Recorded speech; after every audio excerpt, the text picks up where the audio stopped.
Hey guys, today I'm going to do something a little bit different. Today I'm going to talk about watch lots. So this is a 10-pound box of watches. And as I open this, I'm going to talk about why I bought it and why you may want to consider doing this too if you're interested in getting into the watch hobby.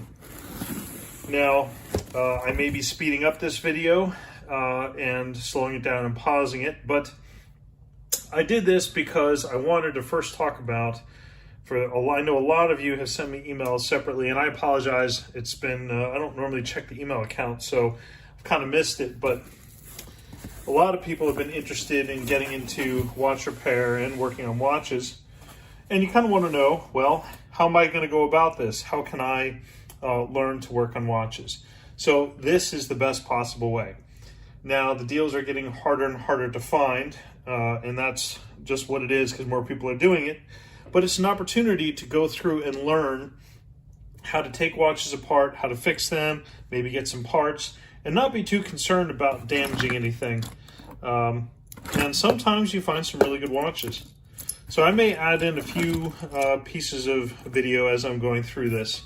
And I don't... I'll speed it up, but I'm going to try and add some logic into this.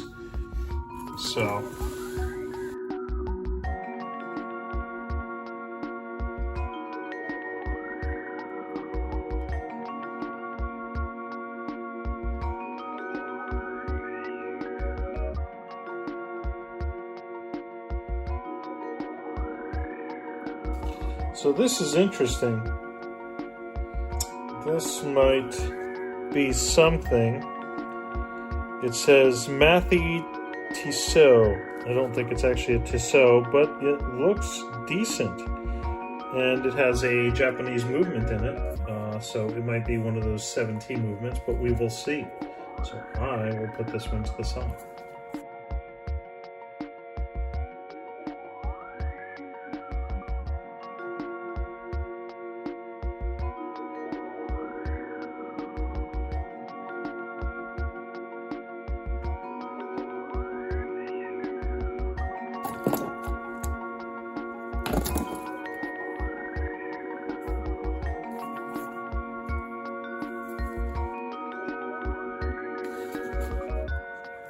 I don't even know what this is.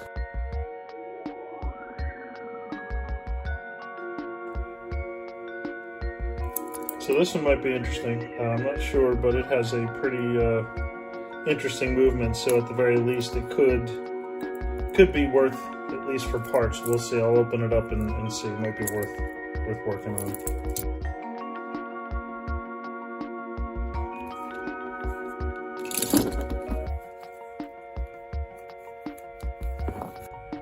Hey guys, I want to address the watch that I just picked up in the video.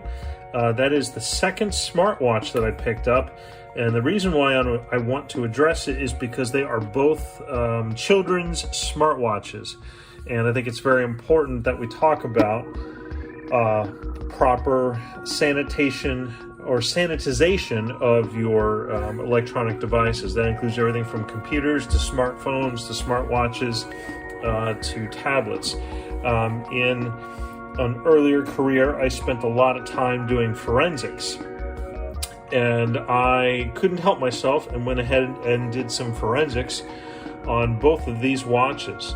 So I'm actually going to show you right now what I found.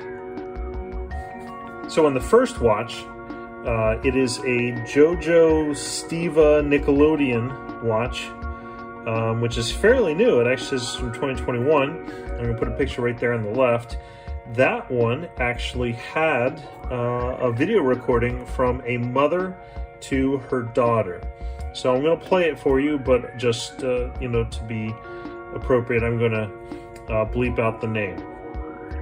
I love you. Now the second watch that I found, which was one actually that I found earlier, that is a VTech DX2 watch, which you see there on the left. This one had a ton of information on it. So much, in fact, that I think I'm going to focus a little bit of time on it because I want to show you what I found. I'm going to hide all the pictures of the kids that I found on there, and I'm also going to hide and blur out any personal information. But I'm going to show you, I had both audio, images, and video, and I'm going to show you, I really don't want to do the audio because I think, you know, I don't really want to tie the face to the name, or face to the sound.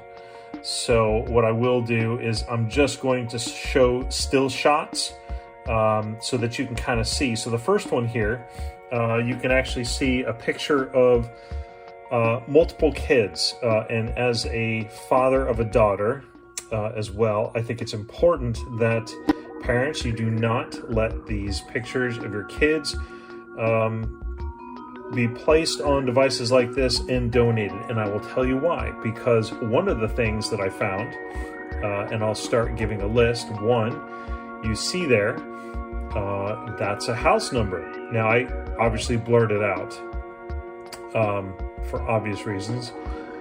But then also further in the video, you see a street sign that literally tells me the street that it's on. So now I have a street number, I have a street name, and then look at this.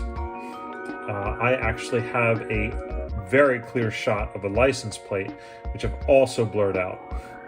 But now I know what state, and I'm not going to mention it, but I know what state, I know the street address, and I know the house number, and I know what the kids look like. And there's also other metadata on this VTech smartwatch, which I've also blurred out as well. I can now, if I was a creepy person, I would immediately know where to go to pick up these kids. I know what they look like.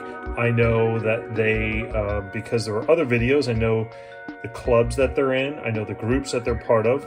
And I know class, I know when they did it, and I know information that only they would know.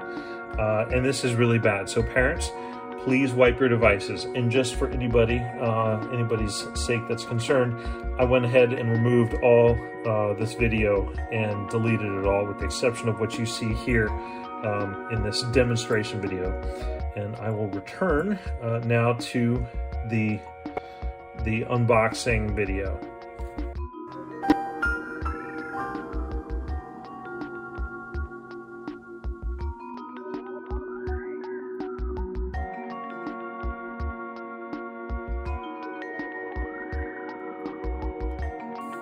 So watches like these, they are kind of cool looking, but honestly it's a quartz watch, and you know, you can see that there is it does actually work, but you know, it's a fashion watch, so it's really kind of a waste of your time. I'm going to sell this box with this stuff back in it.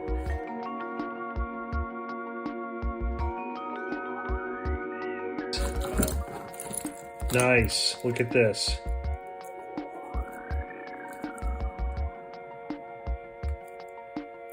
Yep. And it's mechanical. See, this is why you do these, but it's very few and far between, and it's actually working, which is very awesome. So this would be a very easy... Oh, it's a Gruen. This is fantastic.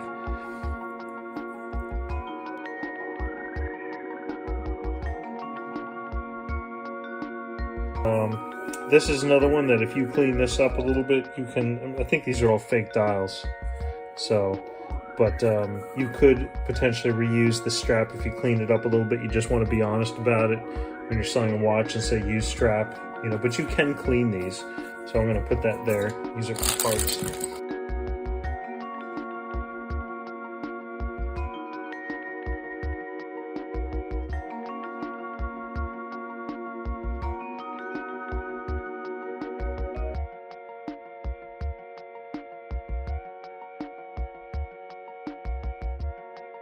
All right, so I just wanted to kind of focus on what it was that I ended up getting for my 60 some odd dollars, and this is what you see. So it's not the most fantastic thing, but this is something that I can absolutely use. So it's two Gruens, a Seiko 7T, forget what it is, some pretty cool Japanese movement. I'll take it apart. An automatic Timex, a mint condition Casio case. I've got plenty of these that look disgusting, and I can just swap that in there. Another Casio that I can definitely clean up. This one, which I kind of saw, it's interesting. All the hands do work, so it's at least something. Another Swiss watch, and a bunch of almost new. Some of these are new, like this one's brand new, this one's brand new, but and this one's new, and so this one still has the wrapping on it. But basically, and I even have some buckles which I took from some of the other watches too. So in the end, this is actually not bad. I paid what, $65 some odd. There's probably realistically $350 worth of stuff here, so I don't feel so bad. And this is kind of what you should expect to get from something that's at least, I guess, partially decent. This was not my best one. I've had ones where I bought like 100 busted watches in a lot, and at least half of them were mechanical, and that one was fantastic. And I made thousands off of that. But to get you started into watch fixing, this is a good amount. So hope you enjoyed this. If you kind of get a kick out of some of these, I know this video was a little bit longer than most, but if you enjoyed this, please let me know, and I will try to make some more like this. Thank you.